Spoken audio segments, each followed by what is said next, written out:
Hello and welcome to Just a Damn Nerd.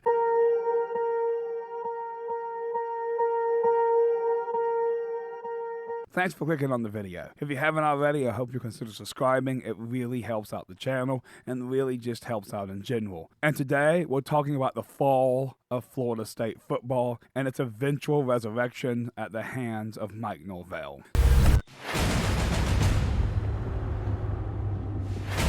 Some of you are going to get opportunities tonight, like we mentioned last night. Some of you are going to get an opportunity to show the nation what you can do.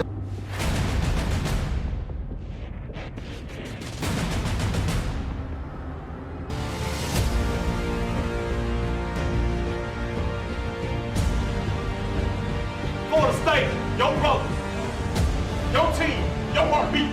We some dogs, we ain't no puppies. We some dogs.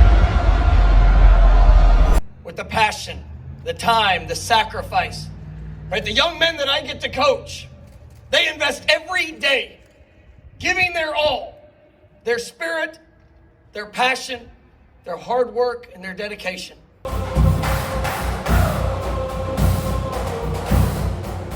So, to tell this story, we have to first start with the collapse. And the collapse began in 2015 in a playoff game against Oregon. But it actually goes back a little further than that. While Florida State did manage to win all of the regular season games in the 2014-2015 season, the seeds of the absolute destruction of the Seminoles in the 2015 playoff game were sowed during the regular season. As this team, one of the most talented teams maybe ever, a team that had won 29 straight games coming into that game against Oregon, had become increasingly lazy over the years. Jimbo himself would admit in an interview that the team had gotten lazy because it had just been so easy. They would allow teams to get up over them by more than 20 points before rallying to run them off the field, including a game against Louisville at Louisville, where Louisville was up 28-0, and the Noles ended up winning 53-30 because the team was so talented that they didn't really have to work that hard. And that lazy lack of effort came back to bite them square in the ass when they played Oregon. But everything seemed fine following that playoff game, as Florida State would continue to be successful in a successive year. The 2015-2016 season, Florida State would claim the Orange Bowl from a very good Michigan team. And many people thought the 2017-2018 Seminoles was headed back to the playoffs, especially with that season's opener, which was the highest rated game in college football history for an opener, Florida State versus Alabama. A number of people picked this game to actually be a preview of the national championship game that year. The Noles didn't play well throughout most of the second half of the game and would end up being down fairly large. But it was this right here. If you look at this moment here, this is the moment everything was about to change for Florida State. And no one quite knew how much of a disaster and how bad it was about to get. On this play, DeAndre takes the snap, rolls out to his right, and is hit from behind. He tears his ACL and MCL and misses the rest of the season. By the time DeAndre comes back, he would no longer be Florida State's starter,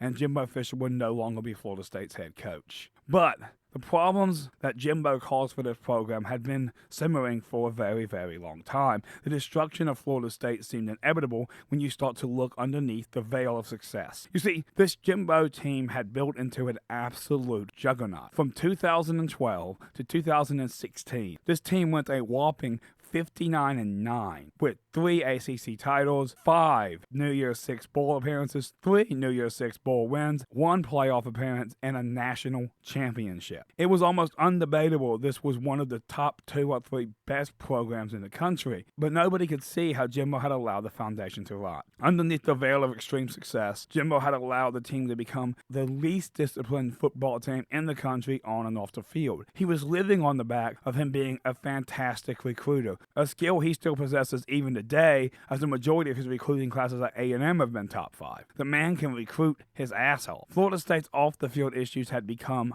terminal. So bad, in fact, that in spite of Jimbo's success, the upper leadership, including president of the university and athletic director, wanted Jimbo to take a hike. Florida State's GPA was so low, Florida State risked losing their academic eligibility to play D1 college football. The Noles had 43 arrests over this period in time, in which they won 59 games. Their star quarterback, Heisman Trophy winner, and one of the best quarterbacks in the history of the school, Jameis Winston, had been accused of of rape, assault, and theft. While I'd be remiss not to point out that none of these charges stuck, and it's likely that he was not guilty of the sexual assault charge, he still put himself in the situation to be accused, something he should not have done in the first place. Dalvin Cook, Florida State star running back, had been recorded fist-fighting a woman at a bar, and Jimbo Fisher himself had not disciplined any of these players, creating an issue where it seemed that the players were running the team, making the decisions and deciding what to do. With the massive amount of arrests, on top of that, the excellent defensive coordinator Jeremy Pruitt, who helped Florida State win a national championship, had left following the national championship season, claiming to the media he couldn't walk with Jimbo Fisher. Fisher would promote longtime friend Kelly into the role as defense coordinator, a role that Kelly was never very well suited for. The Noles defense was easy, predictable, and easy to attack, as it would give up at least 30 points a game through most of his time at Florida State. The massive train wreck that was about to occur had been simmering below the surface for so long. Jimbo had allowed everything at the university to become a massive mess. About the only thing Jimbo was doing was winning on the field, and that simply is because, more often than not, his team was substantially more talented than his opponents. While I think most people would agree the ACC is the second or third best conference in the country, during the Jimbo years it was definitely the second best conference in the country, it's still a lot easier to play in than the Southeastern Conference. You can get a lot of wins as Florida State just by being more talented than, say, a Boston College. Jimbo also had so much talent, he was even more talented than Clemson, although Dabo is a better coach and runs a much tighter ship. You see, this moment seemed to end Florida State's success, but it was actually everything leading up to it. President Thrasher, for example, swore to God that he loved football more than anything else, but took tons and tons of money away from the football program in order to start buildings he never finished. This meant that the football team was going lacking. The incredibly awful Wilcox, who should be just considered by Seminole fans to be the devil, the worst athletic director in Florida State history hands down, and an outright racist, Wilcox believed that he should give more money and attention to Florida State's basketball program, taking more money away from the football program. Florida State itself did not want to spend the $40 or $50 or $100 million necessary to build a football-only athletic facility, meaning they were the only team in the Power 5 to not have that. This made it very difficult for Jimbo to convince players to come to Florida State, and it still haunts Mike Norvell today, as Florida State just this month broke ground on a football-only athletic facility, something that should have been done 25 years ago. The Noles have been working in recent years to upgrade the locker room, stadium, and build a football-only facility. Things they wanted to do for Jimbo. Another one of Jimbo's great sins was offending nearly every booster at Florida State. The vast majority of boosters at Florida State hated Jimbo Fisher with a passion. When he was at Florida State, he was considered to be an arrogant, self-righteous douchebag. There were also unsubstantiated rumors that Jimbo was seen actually partying with his players, out drinking and hanging out with them. On top of that, Jimbo was going through a messy divorce that definitely took a lot of his time and mindset. So this hit by Alabama ending the season of Florida State's up-and-coming young quarterback was just the breaking point, and boy oh boy did the Noles collapse. Florida State would end up finishing the season 6-6, but Jimbo would be fired or leave or be asked to leave or be forced to leave or depart the team. According to a Tallahassee Democratic article, Jimbo Fisher was shocked at the result of him being asked to depart. Essentially, from what the article stated, Jimbo Fisher had gone to the president of the university, Thrasher, and told him it was either him or Wilcox. Jimbo Fisher did not expect Thrasher to choose Wilcox. To be honest with you, Seminole fans lost out on that deal, as Wilcox was just a completely awful athletic director, and his next decision would accelerate Florida State's collapse. Following Jimbo Fisher's departure to Texas A&M, the former head coach would take several shots at Florida State for not being willing to spend the money necessary to keep the football program competing at a top level, a problem that still seems to persist even to this day. He would also take several shots at Wilcox, claiming that Wilcox was not interested in putting money into the football program, and more interested in putting money into the basketball program. This continuously taking shots at Florida State after departing shows that Jimbo Fisher was forced out in Tallahassee and didn't leave by choice. It's like if you get dumped. If you get dumped, then you're kind of pissed off, but if you're the one doing the dumping, you're over it pretty quickly. Dumping Jimbo Fisher could have been the right decision had Florida State decided to go out and hire a head coach with talent and experience. However, as previously mentioned, Wilcox was an outright racist, pretty much not interviewing anybody who wasn't the same color as him. Wilcox settled on Oregon head coach Willie Taggart. This decision shocked me even at the time due to Willie Taggart's 38-49 record at the time. Willie Taggart had struggled at South Florida for all but one season and had only had one season under his belt at Oregon. This decision seemed racially motivated and not motivated by actual talent or skill. Either way, us Seminole fans attempted to rally behind Taggart. As a new coach, we all hoped for the best and really hoped that Florida State would continue the success it had seen in the previous 7 seasons. However, it became pretty apparent almost immediately that Willie Taggart was a no-talent hack. I used to call him Slick Willie because he was a slick talker with no actual skill. His first press conference as head coach of Florida State was absolutely awful, as he promised to have the world's best defense, offense, and special teams. As he talked about the talent Florida State had as the reason he'd be successful, rather than his great plan on how to rebuild or continue the success Jimbo had had at Florida State. Willie Taggart would be at Florida State for 2 seasons and would go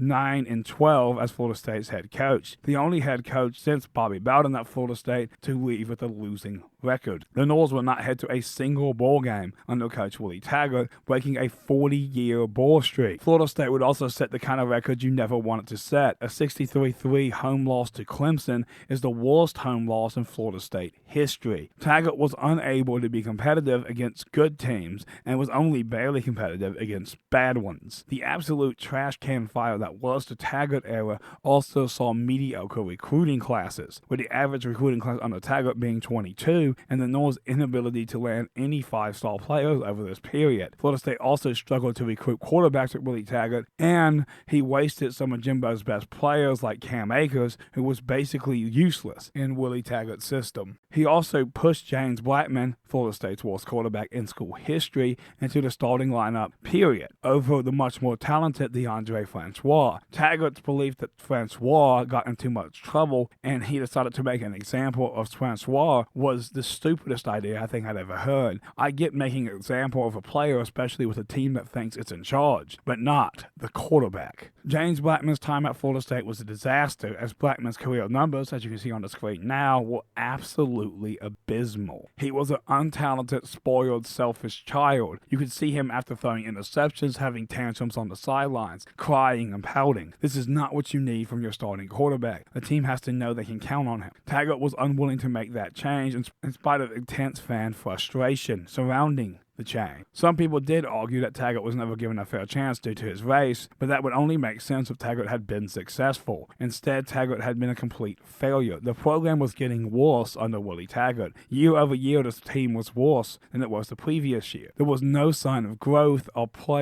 hard play, plus we weren't recruiting. You can't recruit if you can't win, especially not with Florida State's mediocre facilities. Taggart continued to beat the drum on the need to repair and upgrade Florida State's facilities, but much like Jimbo Fisher, he wasn't really given the time of day to actually do this. But fortunately for Seminole fans, the administration had flipped over at Florida State. We had a new athletic director, acting, and we had a new president. Both were not willing to continue to watch the downfall of one of college football's greatest programs. Instead, after only a year and a half, Florida State decided to move on from the Willie Taggart experiment.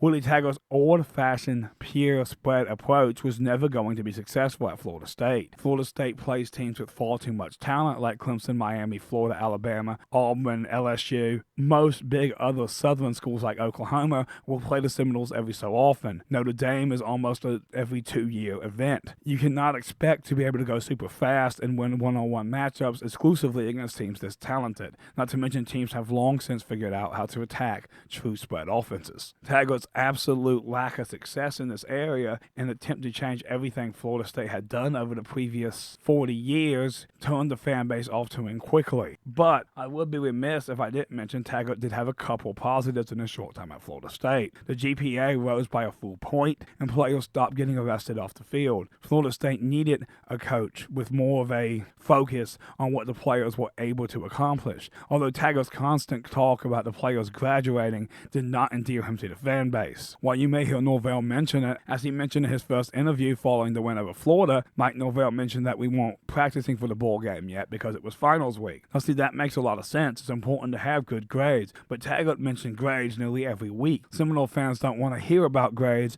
when you just got beat by Boise State. Taggart also went 0-2 versus Boise State, which was absolutely unacceptable, especially since this Boise State team was still on a lot of Seminole fans' personal shit list, as following the 2006, I believe, win over Oklahoma in the Fiesta Bowl, they were comparing their rise to Florida State's rise under Bobby Bowden. A lot of Seminole fans didn't like that comparison, and for Boise State to come to Tallahassee and win was infuriating. Seminole fans should not have to worry about losing to a team like Boise State. So Taggart's time at Florida State came to an end. He wasn't fired, but it came to an end with a 22-20 loss to Wake Forest. In this game, Taggart made many poor decisions, but perhaps the worst one was, with the game almost over, rather than attempting to go for it on 4th and 1, he decided to kick a 52-yard field goal in the driving rain with a kicker who had never made a kick over 50. This was a terrible decision, and it went about like you expected. Plus, following that, in an interview, Taggart would admit that he had not practiced in the rain that week because he didn't really think it was important, meaning that a team that played in the state of fucking Florida hadn't practiced in the rain. For rain to be the Achilles heel of Florida State versus Wake Forest was absolutely embarrassing. Once Taggart was gone, Florida State had still not reached its lowest point. The downfall of Florida State would continue following Taggart's dismissal. Florida State would lose to rival Florida 45-7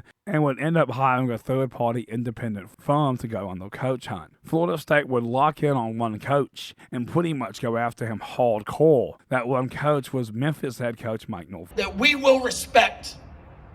We will respect, right, the expectation, that standard of excellence, right, in everything that we do. According to the firm, Florida State had paid over $1 million.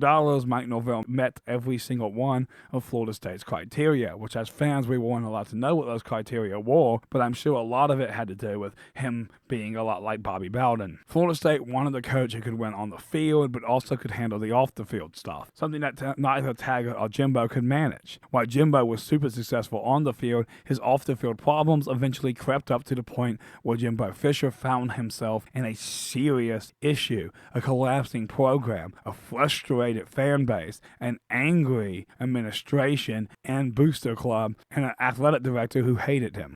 Willie Taggart, on the flip side, was pretty good at handling the off-the-field stuff, having players have better grades, keeping them from being arrested, but on the field his teams left a lot to be desired. His simple play calling and lack of preparation, as well as inability to have a top-5 defense and inability to score points consistently, meant that Taggart's time at Florida State was very short. Mainly, his biggest sin was a 63-3 loss at home to Clemson. If you can't compete with Clemson, you can't stay. As a matter of fact, it's probably a lot of what got Jimbo in trouble, as he had lost 2 straight to Clemson prior to his removal as Florida State's head coach. However, the collapse would continue for one more season as the world was rocked by the COVID-19 pandemic. Florida State would finish its worst record in almost 50 years with a 6-2 finish. The Noles also would not play Florida or Clemson to end the season because there was just no reason anymore. Florida State stopped about 3 weeks before the end of the season and would not play another game. They would have probably the most embarrassing loss, with a crushing 40-plus point loss to Miami at Miami with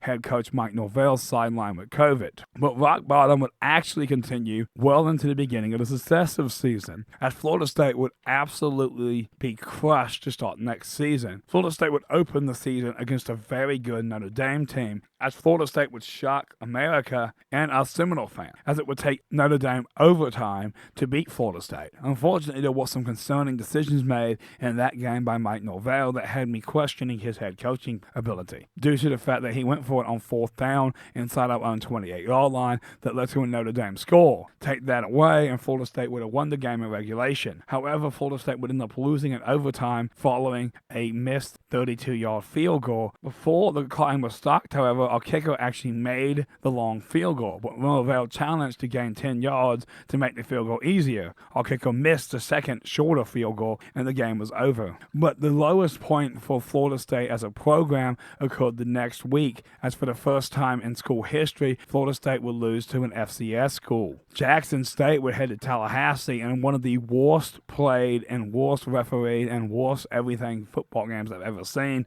That lasted over 4 hours because the officials forgot that football was a contact sport and called dozens of penalties on both teams, the Noles would lose on a last-second Hail Mary touchdown pass. This would be the most embarrassing loss in Florida State history. This was the point where the Noles fans were ready to bury Mike Norvell. Florida State would drop the next 2 games. But I'm grateful to be on this journey with you. And there are great days ahead for Florida State football. And I promise you that we are going to work our tails off with each and every one of them, right, to get this program back to where it deserves to be. Now it's time to talk about the turnaround. You see, the turnaround began actually against Louisville, which is the final of the 4 consecutive losses. The game was 28-3 when Mike Norvell made a decision to put many of the younger players in, the people he had recruited himself. The Noles would rally in the game and actually end up losing as they would get very close to coming back. The next week, Florida State would survive Syracuse and finish the season with a 5-3 record in the final 8 games. This showed great growth. This is what Seminole fans had been looking for, proof that the Noles could actually turn it around, and it seemed that Florida State had turned it around. As we approached the start of this season, I truly believed that Florida State would take that next step. As you can go back and watch my prediction video, I picked the Seminoles to go 8-4 and 9-3. Florida State took the better of 2 options and went 9-3. And the Seminoles finally broke ground on that football-only facility. Yes, we are embarking on an incredible facility that is a monumental project for not only where we are, but where we're going. As well as Florida State intelligently starting a website allowing us fans to donate a small amount of money per month in order to help them pay players, because now you have to pay players. Although the reality is I do wish Florida State would make it so the money I donate went only to the football program, because it's the only thing I actually want to be donating to help. So it seems like the future in Tallahassee is pretty bright. Now, how did Norvell manage to accomplish this and do it so very quickly? So it all started in the second half of that Louisville game. Following that game, Norvell would release several players. As a matter of fact, Norvell would release over 30 players over his 2 years at Florida State. Essentially, Norvell's message to the locker room and the team was clear: play hard or go home. This was a message the team truly and firmly needed, because even some of the 5-star players who were still left over from Jimbo Fisher would give mediocre effort. Low effort is contagious. It would spread through the locker room like cancer if you let it exist. Norvell destroyed any and all low effort the team put forth. Norvell is also the hardest worker in the room and an extremely no-nonsense kind of guy. He's also savagely loyal to his players, as he's the only coach I have ever seen attend the draft, especially with only one player being drafted. Mike Norvell also works the transfer portal like no one else. He was able to jump from 5-7 to 9-3 by taking many players out of the transfer portal and making the best out of them. Mike Norvell's also a true coach. Coaching isn't really a big thing in college football anymore. And what I mean by that is a lot of coaches can take good talent and then call great plays and put them in great positions to be successful. There aren't too many coaches left in college football who can take a average or bad player and build them into a star. Just look at what Coach Norvell and his staff have done with Jordan Travis, a former 2-star player who committed to Louisville, transferred to Florida State, and was really unable to do anything but run and throw deep balls. His lack of accuracy on short passes guaranteed that he wasn't successful enough to drive a team down the field taking 5 and 10-yard passes. While this season, Jordan Travis has played incredibly well with pinpoint accurate passes. When drives have stalled, it's normally due to drop passes by some of Florida State's receivers, not because Travis can't get the ball to them. He also took running back Trey Benson, a guy who was never going to start at Oregon,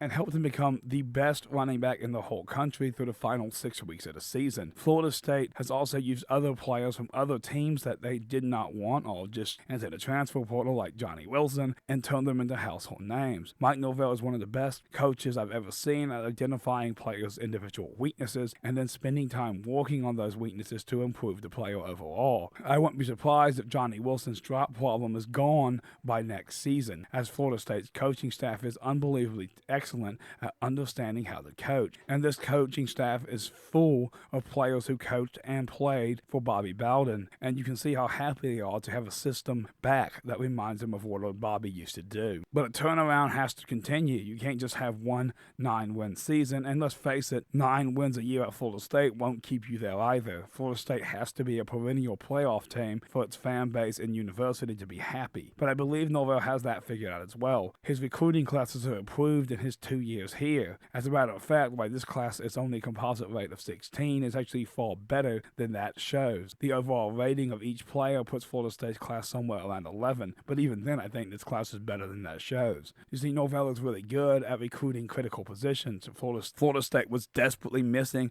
elite speed talent. A receiver who could catch the ball, break a tackle, and go for a touchdown. It's something that Florida State seems to have always had with Jimbo Fisher and Bobby Bowden, but has been missing for recent years. Hakeem will completely change that. He's big, he's strong, and he's light and quick. He's been compared by most scouts to Julio Jones, and his incredible ability to not only catch the ball, but also break tackles and move once he gets it will make him a legitimate threat probably in year one. It will take a lot of pressure off Johnny Wilson to have Hakeem lined up on the other side of him. It will force defenses to not be able to rotate their coverage to Johnny. A lot of later games this year, defenses were rotating their coverage over Johnny because they weren't that concerned about guys like Pokey Wilson. But with the talent Florida State already has at receiver, and adding some more talent this year should allow the Noles to be far more deadly. Also adding in a critical 4-star running back and a running back transfer from Penn State who's also 4 stars allows Florida State to be absolutely dominant in the running back position, already the best position group on the field for the Seminoles. Florida State's offense should actually improve next season. While the big issue for Florida State this year, however,